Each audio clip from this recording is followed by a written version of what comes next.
Part 2. The evolution, causes and/or risk factors. One of the things that we really struggle with is understanding who is more likely to have an eating disorder, who might be at risk of having an eating disorder. Sometimes people might even want to know what caused it, or who's at fault, or who's to blame. What we've learned with eating disorders is those sort of very simple questions never really end well because they don't have simple answers. What we know is that there's a whole list of different reasons why one might develop an eating disorder. We know, for instance, that there's a strong genetic basis, but many people with those genetic risk factors won't develop an eating disorder. And therefore what we have to move away from is thinking, oh, it was this cause or that person, that interaction, that situation, that sort of person. We need to move away from those prejudices and actually understand that there's actually a whole group of reasons that why a certain person might develop an eating disorder at a certain point in their life. And actually looking at those factors is going to be far more useful than trying to just identify one cause or one individual event. There is no one cause of an eating disorder. They are complex, multifaceted disorders.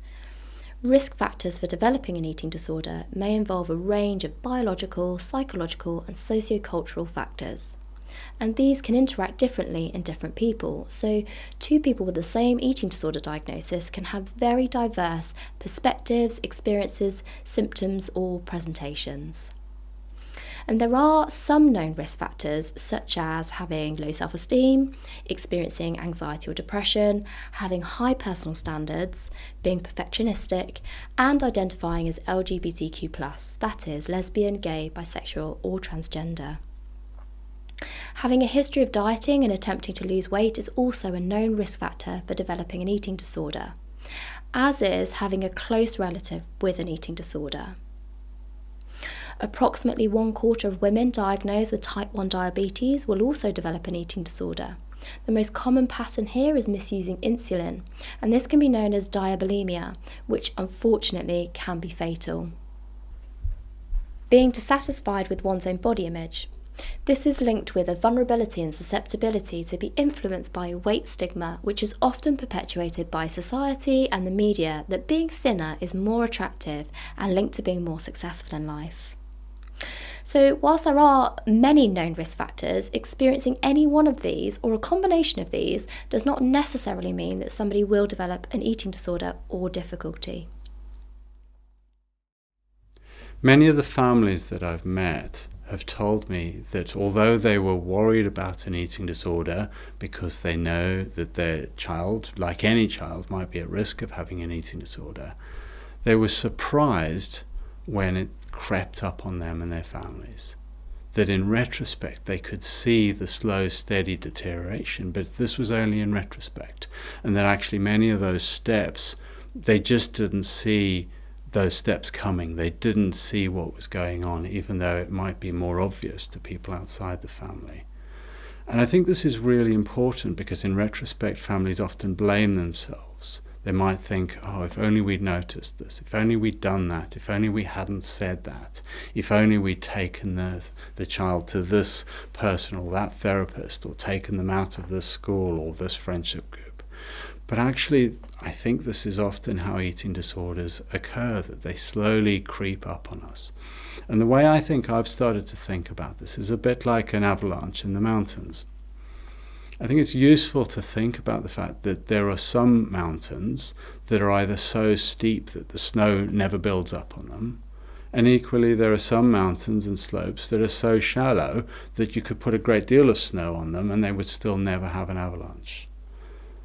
I think there's a certain group of young people who, for whatever reasons, whether it's genetic or environmental or the school they go to or the situation they're in, that mean that they are predisposed to having an eating disorder. They obviously have to be in the right environment, and this might be the fact that if that mountain is not in a place where lots of snow falls, they're never going to experience an avalanche. But if you have a lot of snow falling at the right place and the right time and it packs down, at some point that snow is going to build up to the point that something, and it might be a very small trigger, is enough to trigger that avalanche.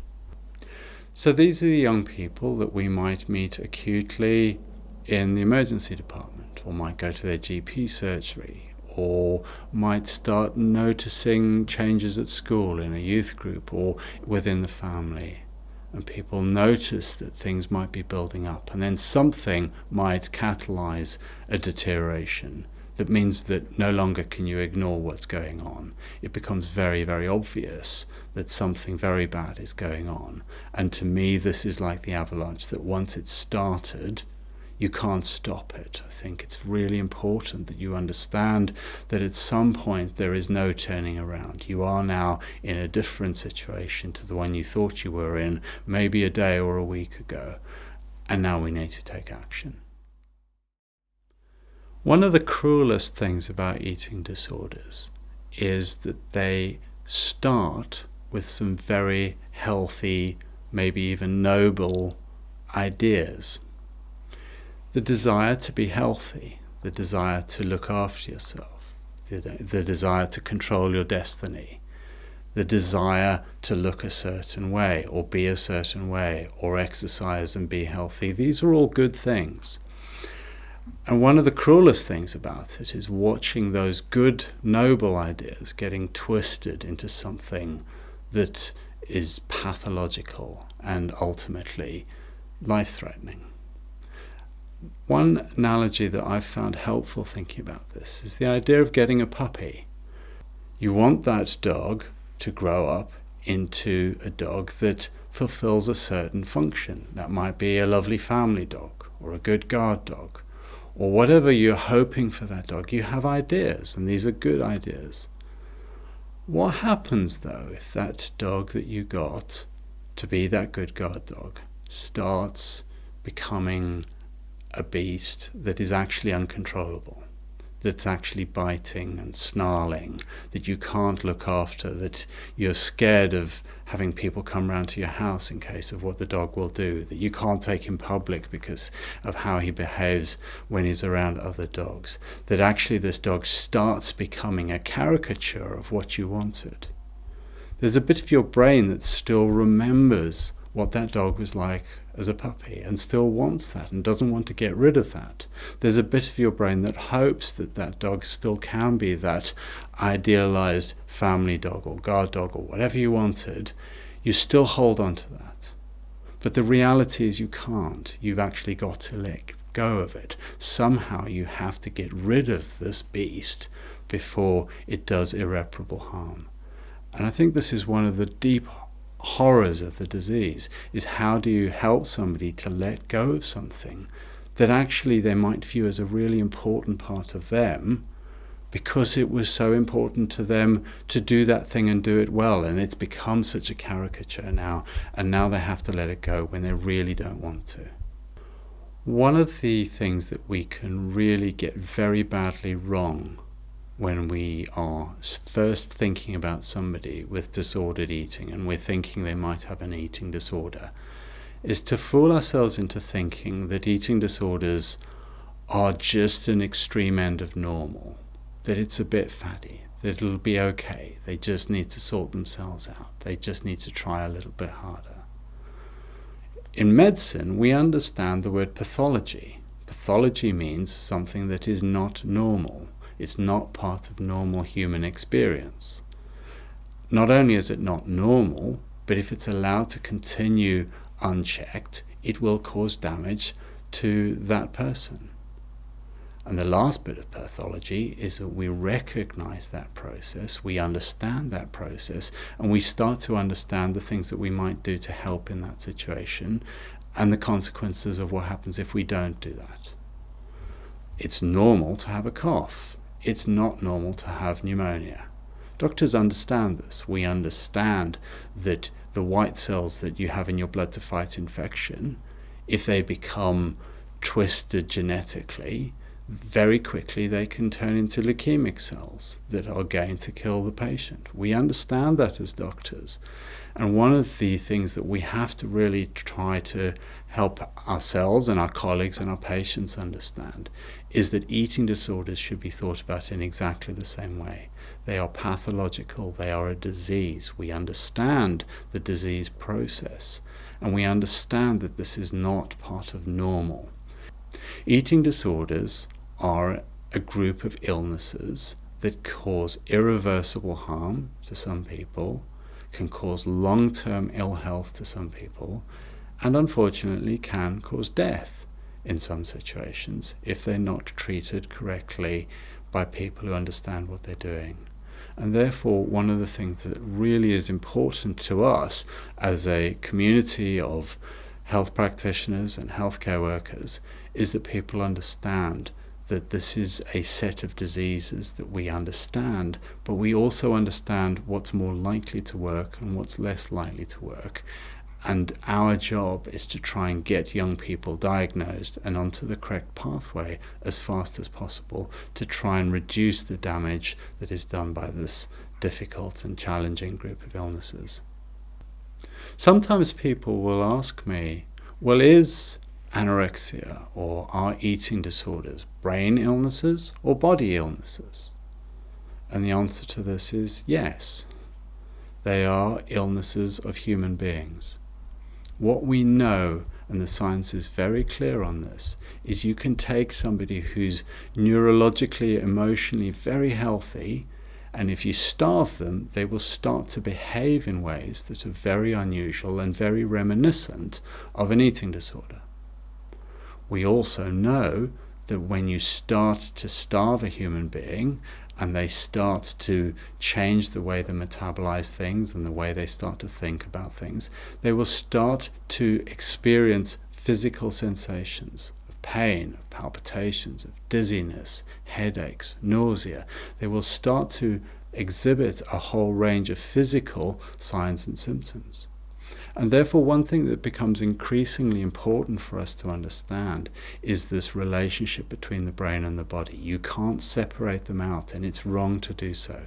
That's why you need teams who understand the physical complications of eating disorders, teams who understand the psychological complications of eating disorders, and people who are prepared to work together to try and understand each other's worlds. Because what we see in these young people is once they start on this pathway, it can very quickly deteriorate into a downward spiral that is not going to end well without urgent, skilled intervention. There are some illnesses that most members of the community would think that they had no business trying to treat. I wouldn't expect somebody without medical training to be able to treat meningitis, for instance. One of the challenges we face is because we all eat, because we all find that sometimes we're challenged by the way we eat or the way we think about our bodies, it's very easy to have an opinion on eating disorders. And it's very easy to have an opinion on what you think might help. What we find is that those opinions might be helpful, but sometimes they aren't. There's a saying which goes that the road to hell is paved with good intentions. And unfortunately, what we've done over the years and what we've seen over the years and continue to see is that sometimes young people receive help, but it's not help that is helpful. What we need to try and do is to identify a good, solid, scientific, coherent way of looking after young people. We know from the science what is more likely to work. We know from the science what is less likely to work. Our job is to try and make a diagnosis and then try and help the people who love and care for the young person to actually do things that are more likely to help and less likely to cause trouble. Some of these are very obvious. Unfortunately, some of these are less obvious, and our job is to work together to try and pull together strategies that over the course of the coming days and weeks and months are more likely to help get the young person where they need to be. It can be really difficult for adults, so parents, carers and professionals working with or supporting a young person with an eating disorder, to tell the difference between normal child or adolescent behaviour and what is behaviour that is driven by the eating disorder. As an example, if a young person is expressing frustration and not being cooperative with a request, it may be reasonable to question or second guess whether this is driven by distress linked to their difficulty with eating, or whether they would have responded in that way regardless of the eating difficulty. So this can make it really tricky for adults to know how best to respond, as you may respond differently if you feel the behaviour is driven as a result of the distress linked to the eating disorder, as opposed to perhaps just being a moody teenager.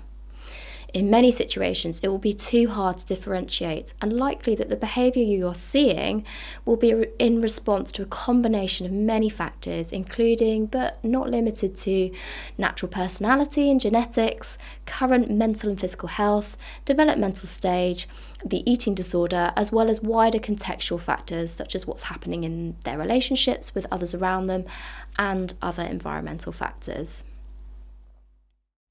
Now we're going to hear a little bit more from young people with lived experience of an eating disorder about what the function or purpose of their eating disorder was for them personally.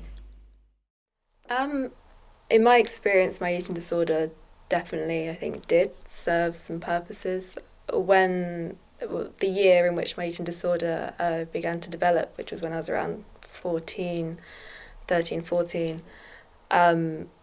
there was a lot going on in my life at the time, a lot of really difficult and tricky things that for anyone would be really, really difficult. And it definitely kind of evolved as a coping strategy, I would say. It made me feel safe. It made me feel something that I could kind of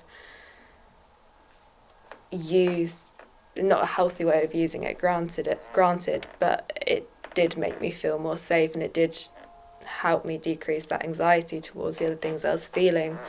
My eating disorder was also very much tied into my body image. For me, at least, I think there's this big image of when you hear eating disorder and anorexia especially, that there's this desire to be thin, to be pretty, to look like a model. And for some people that is the case, and for some people that is a thought that does promote or encourage an eating disorder to develop. But in my case, that wasn't a thought that was actually involved in my eating disorder at all. For me, being thin and the desire to lose weight was always very much a safe thing for me. I got quite a lot of unwanted sexual attention growing up, which made puberty and my changing body really uncomfortable experience for me. So losing weight and using food to control how I looked was very comforting to me. It made me feel a lot more safe, because I felt that if I looked a certain way, then people wouldn't take any notice of me. They wouldn't want to hurt me, for instance. So I guess in that regard, my eating disorder was kind of like a security and kind of protective thing. It's something I used to look after myself, which I know now isn't healthy and is not at all what you should do, but kind of that's how it evolved, unfortunately. I think for me, I still am a bit. I'm very much of a perfectionist, and my eating disorder was a way for me to kind of validate myself and feel okay, feel proud of myself, because personally, I think at the time I was really struggling. I just finished my GCSEs, and I have an older sister who's very close in age to me, and she's very much a high achiever. So she did really well in her GCSEs and A-levels, and she's just overall a great person. And I think I was feeling at that time very much like I needed to meet up to her standards. But not only that, there was a lot of other stuff going on. I mean, body stuff as well obviously came into it a bit. Being at school and feeling a pressure to conform to a certain body type and feeling like my body wasn't good enough. And yeah, so I think for me, I used my eating disorder to feel like I was achieving something and being successful in something, because even if I didn't have the grades I wanted, or I wasn't doing as well in other areas of my life, I could rely on my eating disorder, and I could, if I wasn't feeling good about myself, I could just eat less, or I could exercise more, and that would be almost like to make it up. There's no kind of other way for me to measure my success other than getting up in the morning and seeing that number drop on the scale. That was how I measured my success. So yeah. We've now completed Module 2. Before moving on to Module 3, please complete some feedback by clicking on the QR code below.